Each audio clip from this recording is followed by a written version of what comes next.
resist, man. Yeah, no. Hey, knock it off. Knock it off. Let go. I haven't done anything wrong. Hey, don't, man. Stop pulling away. Stop pulling away. Don't do it. Knock it off. Anything wrong. Is that recording? Yes. Excellent. Was it recording on the highway? I asked for your driver's license. You refused. Yes, sir. Because I didn't break the law. Yes, sir. No, sir. I didn't. Okay, well, I was investigating you breaking the law. Okay, but that's still not breaking the law, right? But if I lean against the unit? You can sit on the sidewalk or in the back of a unit. If I just lean on a unit? All right, back. The sun hung low over the sprawling highways of New Mexico, casting long shadows across the asphalt. It was a typical evening with the hum of tires and the occasional roar of an engine breaking the monotony. But on this particular stretch of interstate, something unusual was brewing a confrontation that would soon ripple through the local law enforcement community and beyond. Ronald Portillo, a security guard employed by a private firm, was behind the wheel of his patrol vehicle. To the untrained eye, his car might have passed for a police cruiser, sleek, equipped with flashing lights and exuding an air of authority. Portillo, a man in his late 30s with a stocky build and a penchant for control, had long relished the power his uniform afforded him. On private property, he was king directing traffic, issuing commands, and maintaining order. But tonight, he was far from the gated compounds and corporate lots where his authority held sway. He was on a public highway, a domain governed by laws he had no right to enforce. As Portillo cruised along the interstate, his eyes caught sight of a vehicle ahead, a pickup truck driven by a man he would later learn was Captain Nicholas Carlson of the New Mexico State Police NMSP. Carlson, a seasoned officer with over 2 decades of service, was off duty heading home after a long shift. Unbeknownst to him, his evening was about to take a dramatic turn. Portillo, for reasons that would later be scrutinized in court, decided to take action. Perhaps it was the way Carlson's truck weaved slightly in the lane, or maybe Portillo simply saw an opportunity to assert dominance. Whatever the motive, he flicked a switch, and his vehicle erupted in a blaze of blue and red lights. The flashing strobes pierced the twilight, commanding attention. To any driver, the message was clear: pull over. Carlson, however, was no ordinary driver. His trained instincts kicked in. He glanced in his rearview mirror, noting the illuminated vehicle tailing him. But something was off. The car lacked the markings of an official police cruiser, and its license plate was conspicuously absent. Carlson's gut told him this wasn't a legitimate stop. Instead of pulling over, he slowed his truck, keeping a wary eye on the vehicle behind him. Portillo, undeterred, leaned into his role. He maneuvered his car closer, the lights pulsing aggressively. To Carlson, it felt like a game of intimidation, a challenge to his own authority. The captain's mind raced. Was this a rogue officer, an imposter, or simply a misunderstanding? He decided to test the situation. Accelerating slightly, he moved to pass Portillo's vehicle on the right, a maneuver that would force the pursuer to reveal their intentions. As Carlson's truck drew alongside, Portillo's lights flared again, this time with an added urgency. For a brief moment, Carlson considered pulling over to confront the driver directly. But then, just as suddenly as they had appeared, the lights shut off. Portillo's vehicle slowed, falling back into the flow of traffic. The captain's suspicion deepened. This was no coincidence. Whoever was behind the wheel was playing a dangerous game. Carlson reached for his radio, contacting the on-duty NMSP officers. "I've got a vehicle with emergency lights tailing me on the interstate," he reported, his voice calm but edged with concern. "No markings, no plates. I need backup." Within minutes, patrol units were dispatched to the scene, converging on the highway, where Portillo's ill-fated pursuit had begun. By the time the NMSP officers arrived, Portillo had pulled off the highway, his vehicle parked near a commercial property he claimed to oversee. Carlson followed at a safe distance, ensuring the suspect didn't slip away. The captain's truck idled nearby as he relayed details to the responding units. "He's acting like he's law enforcement," Carlson said. "Tried to pull me over with lights, then backed off when I didn't comply." The officers approached Portillo's vehicle with caution. The security guard stepped out, his posture defiant, his uniform crisp, but lacking the official insignia of a sworn officer. "Who are you?" with one of the officers asked, his tone professional but firm. Portillo identified himself as a security guard, claiming authority over the property where they now stood. "I'm in charge here," he said, gesturing to the surrounding lot, "and other properties too." The officers exchanged glances. Portillo's confidence was striking, but it was misplaced. We're not talking about this property, the lead officer said. We're talking about the highway. You were using your lights to stop vehicles. That's not your jurisdiction. Portillo's demeanor shifted. He crossed his arms, his jaw tightening. I didn't do anything wrong, he insisted. I was investigating something. The officers pressed for details, asking for his driver's license to verify his identity. Portillo's response was immediate and confrontational. I'm not giving it. The situation escalated quickly. You're refusing to identify yourself, the officer asked, his voice hardening. I'm in charge of this property, Portillo repeated, as if the mantra could shield him from the law. The officers, unimpressed, explained the gravity of his actions. You lit up your car like a police vehicle on a state highway, one said. That's impersonating an officer. If you don't cooperate, we can detain you. Portillo's eyes narrowed. Then detain me, he shot back, calling their bluff. It was a bold move, but one that would prove catastrophic. The officers trained to handle defiance with precision moved swiftly. Within moments, Portillo's hands were cuffed behind his back. His protest drowned out by the click of metal and the authoritative commands of the NMSP team. As Portillo was led to the patrol car, Carlson stepped forward, identifying himself to the officers. I'm NMSP, he said, his badge gleaming under the streetlights. This guy followed me, used his lights to try to stop me. I didn't pull over because I knew something wasn't right. The captain recounted the incident in detail, his voice steady, but laced with disbelief. He told me he didn't care who I was, Carlson added. Said he had the right to stop anyone. The officers listened intently, their notepads filling with details. Portillo, now seated in the back of a patrol car, remained defiant. I didn't break the law, he shouted through the window. You've got no proof. But the evidence was mounting. Carlson's testimony, combined with the officers' observations, painted a clear picture of a security guard who had overstepped his bounds in a spectacularly reckless manner. Back at the NMSP station, the investigation into Portillo's actions began in earnest. The officers reviewed dash cam footage from their vehicles, which captured portions of the highway incident. While Portillo's own vehicle lacked a camera, the testimony of Captain Carlson, a highly respected figure in the department, carried significant weight. The captain's detailed account of the flashing lights, the attempted stop, and Portillo's subsequent retreat provided a compelling narrative. Investigators also examined Portillo's vehicle, a modified SUV outfitted with a light bar that mimicked those used by law enforcement. The absence of a license plate raised additional red flags. This isn't just a security vehicle, one officer noted. It's designed to look like the real thing. The lights, while legal for use on private property under certain conditions, were strictly regulated on public roads. Portillo's decision to activate them on the interstate was a clear violation of New Mexico law. The officers interviewed Portillo, who maintained his innocence. I was just doing my job, he said, his tone a mix of defiance and desperation. I thought the guy was suspicious, so I followed him. The lights were to get his attention. When pressed about his refusal to provide identification, Portillo grew evasive.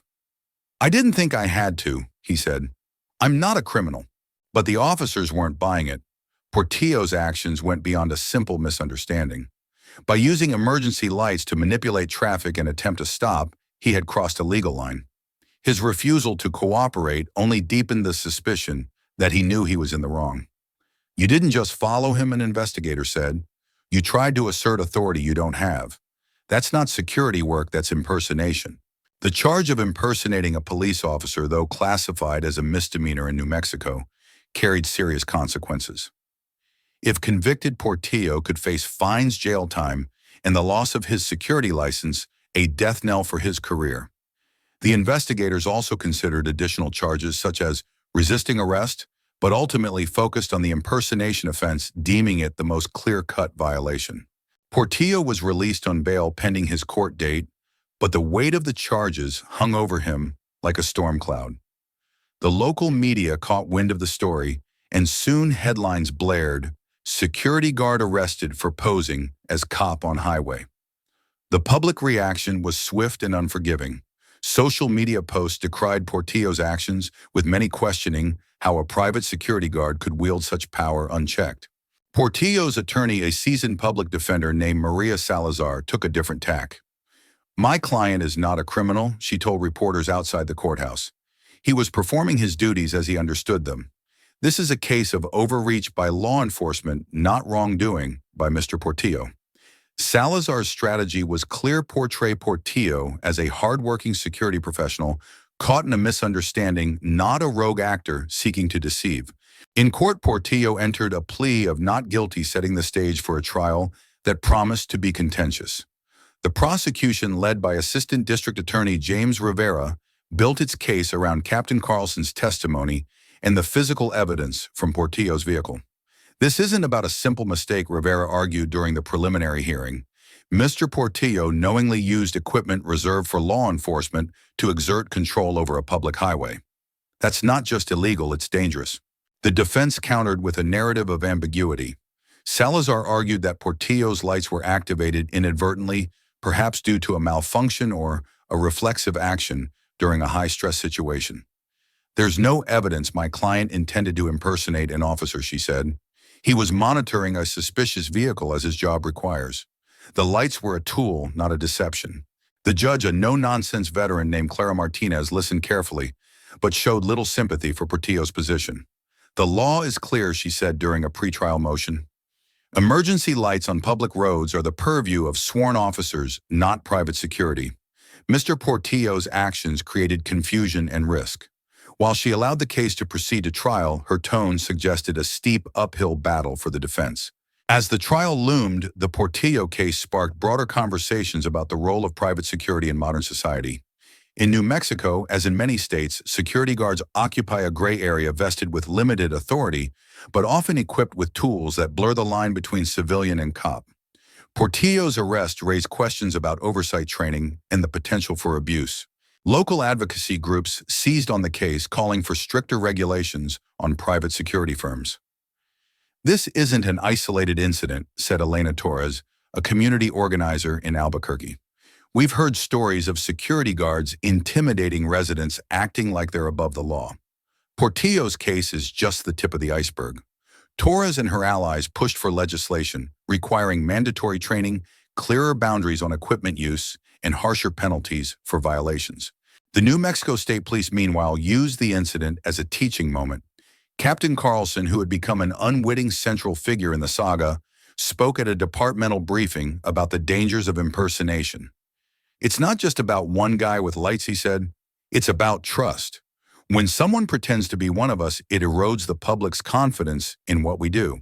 Portillo himself remained largely silent, avoiding the media spotlight as his legal team prepared for trial. Friends and colleagues described him as a dedicated worker, albeit one with a tendency to overstep. Ronnie's not a bad guy, said a former co-worker who asked to remain anonymous. But he loved the power, the uniform, the lights it went to his head. The trial began on a crisp autumn morning, with the courtroom packed with reporters, law enforcement officers, and curious onlookers. Portillo, dressed in a modest suit, sat stoically beside his attorney, his eyes fixed on the judge's bench.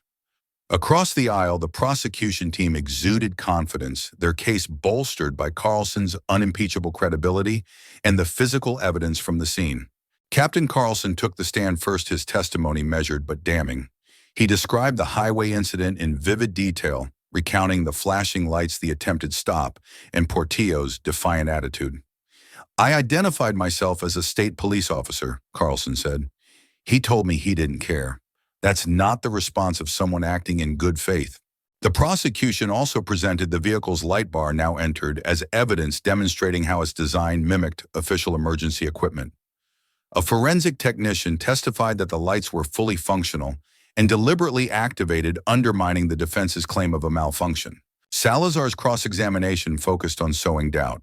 She pressed Carlson on the lighting conditions, suggesting he might have misjudged the situation in the twilight. Isn't it possible you overreacted, she asked. Carlson didn't flinch. I've been doing this for 22 years, he replied. I know the difference between a legitimate stop and a power trip. Portillo's testimony was the trial's pivotal moment. Taking the stand against his attorney's advice, he sought to humanize himself.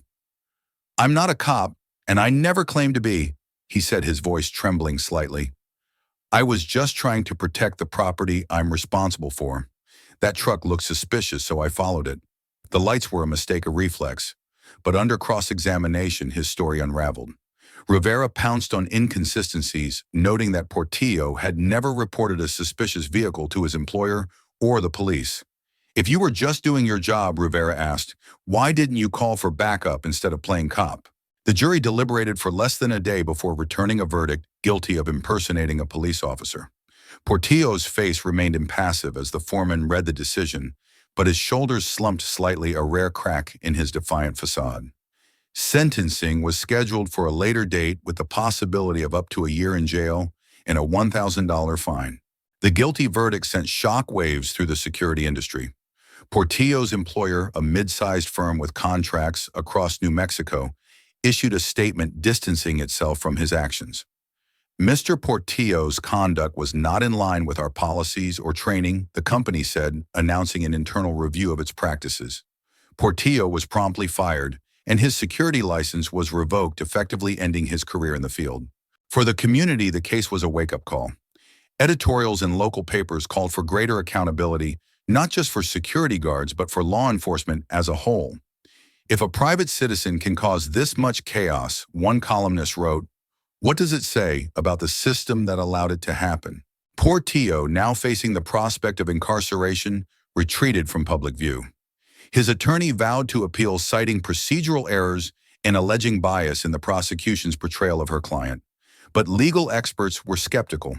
The evidence was overwhelming, said Professor David Ortiz, a criminal law scholar at the University of New Mexico.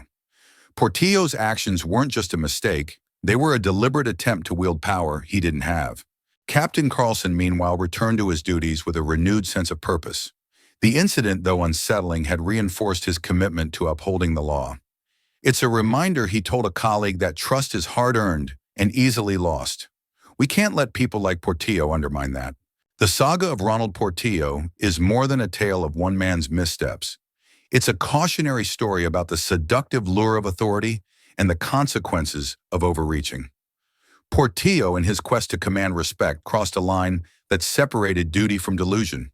His actions, though relatively minor in the grand scheme of crime, expose vulnerabilities in a system where the boundaries between public and private power are often blurred. For law enforcement, the case underscored the importance of vigilance. Impersonation, while rare, poses a unique threat, one that can erode public confidence and endanger lives. The NMSP's swift response and the court's decisive verdict sent a clear message: no one is above the law, not even those who wear a uniform. For the public, Portillo's story is a call to action.